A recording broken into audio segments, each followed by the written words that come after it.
Epstein's lawyer has just taken over to defend Erika Kirk in her husband's murder trial. Yep, Erika Kirk literally hired an Epstein fixer to defend her. I would much rather our country look like this room than the inside of that courtroom. We always say, you follow the money and you're going to get some answers. So we followed the money in this Charlie Kirk murder case. And where did we end up? The state of Florida, in a Florida law firm with a Florida tax attorney, which makes perfect sense for a homicide murder in Utah. A lawyer choice like that makes zero sense unless you look a little further into it and realize exactly what this specific type of lawyer actually does and how he has operated and who he has spent his career protecting. But before we get into who this lawyer is, you need to understand what he actually does, because the hiring choice is very interesting, and it only gets more interesting once you see his track record. So he protects federal prosecutors from the consequences of their own actions. So the pretrial hearing has just wrapped in Provo, Utah. Tyler Robinson, 22 years old, is facing capital murder charges. They're trying to send him off to the firing squad for killing conservative influencer, podcast bro Charlie Kirk at Utah Valley University back in September 10, 2025. It's the kind of case that you would have in normal times, a local Utah prosecutor handling, at least handling the victim's representative work. But Charlie Kirk's widow, Erika Kirk, decided to fly in Jeffrey Adam Neiman from Fort Lauderdale. Why would she do that? Erika Kirk went completely outside of her jurisdiction to hire a legal operative from Florida for her husband's murder trial. And here's where it gets weird. His specialty, definitely not murder trials. Neiman isn't even a trial lawyer. He's a corporate attorney who specializes in white-collar defense, also tax audits, SEC compliance, issues like that. Basically keeping rich people out of trouble with the feds. So why would somebody need a white-collar defense attorney for a local murder trial? That's the question that a lot of us are asking. And that's the question that breaks this whole thing open, because his actual resume tells a much different story, a much more Schmepstein-y story. So the money trail behind the scenes is moving in like this total bizarro direction. This guy runs a PR firm that handles celebrity clients like Logan Paul and Kevin O'Leary. And he had to hire a local Park City attorney just to show up in the courtroom because he's basically useless in a Utah court otherwise. So the real question is, what has this guy done that makes him the fixer that people call? None of this explains why he's in Utah, but this part does. So conservative scandals always feature this exact same kind of like archetype, if you will. Exact same type of lawyers in their court filings. The right-wing media is currently really locked in on this. And they're really having a moment where they're so concerned about fraud. So let's talk about fraud. Why would Erika hire this guy who specializes in shielding the exact type of systemic fraud, if you will, corruption, that they all claim to care about fighting? I'm going to show you, because once we start looking beneath the hood on this one, it connects to a massive federal cover-up. And real quick, if you're new here, I'm Lauren Paritra. Willa Paritra and we run this show daily, independent, network free, every single day.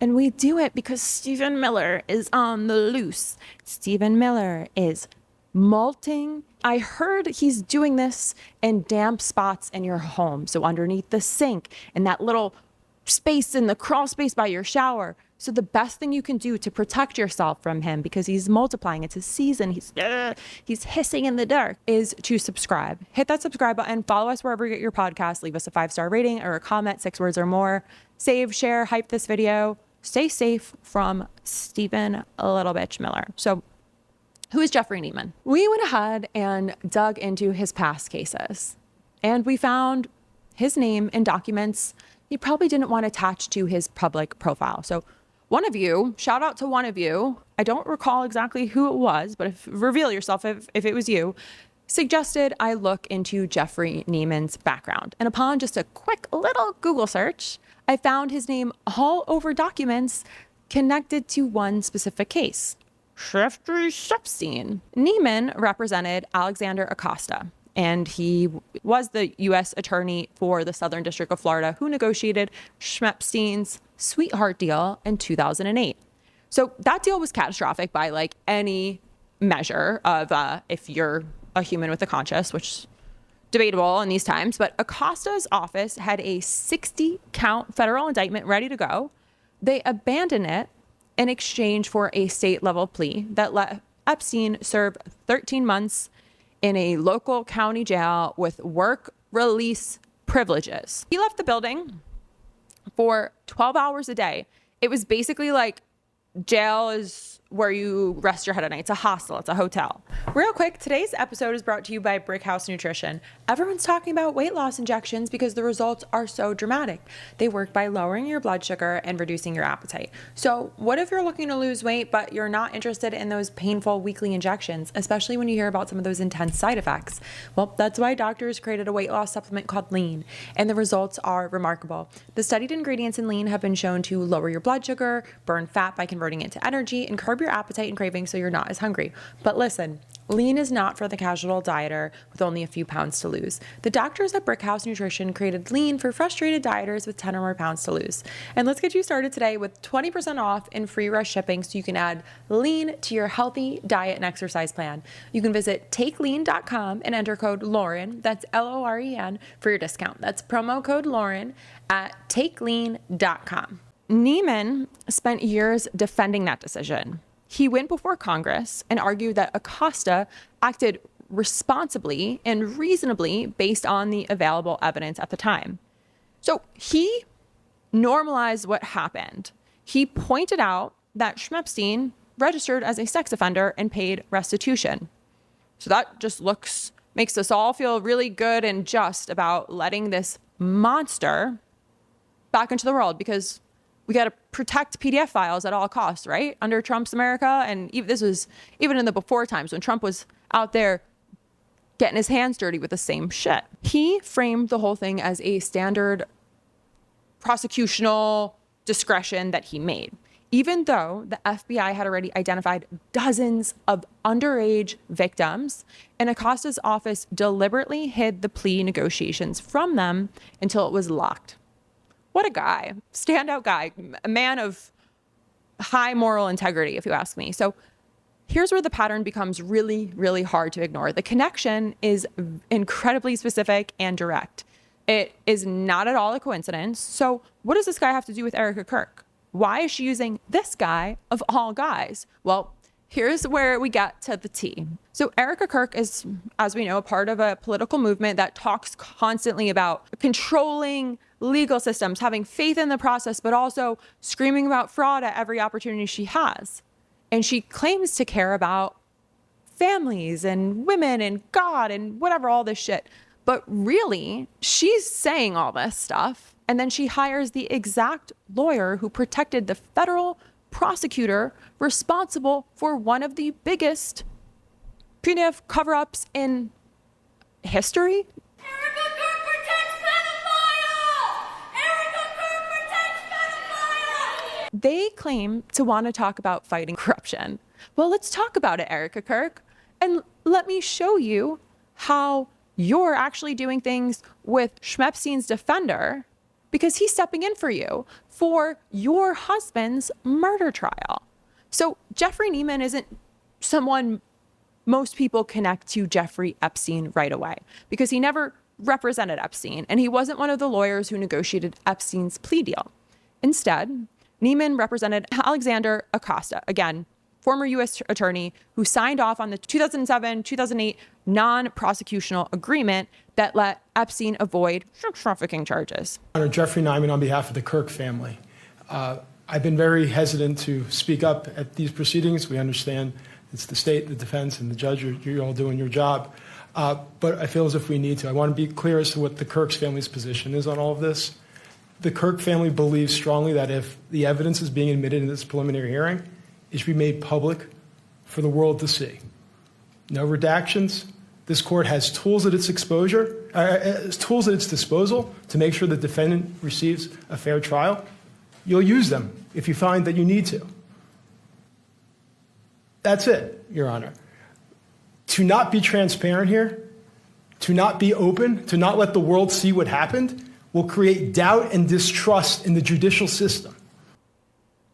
So the deal didn't just end Epstein's federal case. It also included unusually broad immunity language that protected him from federal prosecution in South Florida. And under the agreement terms, extended protection to certain potential co-conspirators. So Epstein ended up serving about 13 months in Palm Beach County Jail. But for much of that sentence, he was allowed to leave jail during the day, 6 motherfucking days a week, to work from his private office, doing God knows what, harming God knows who.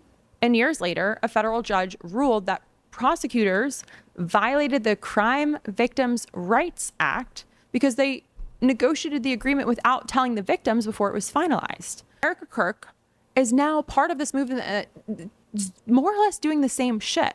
And she paid the exact same guy money. So let's think about this for a second. Let's really think about this. She made a very deliberate choice here. The hiring decision, very intentional. So remember at the beginning when I said these people talk about fighting corruption on camera? This is what this actually looks like behind closed doors. Here's the contradiction nobody wants to talk about. And this is where all the conservative Turning Point USA grift falls to absolute shit. Because how many times do we need to look at this pattern and watch it repeat before people stop pretending it's just a little coincidence? This is one example, but we know this is not the only one. And that's the story here. And we're going to keep digging in here. We are not done. We have so much more. We have so many more leads coming in. And we're taking our time, and we're going to be covering this every single day for as long as it takes, because we want to know, why did Erika Kirk choose Jeffrey Neiman as her attorney?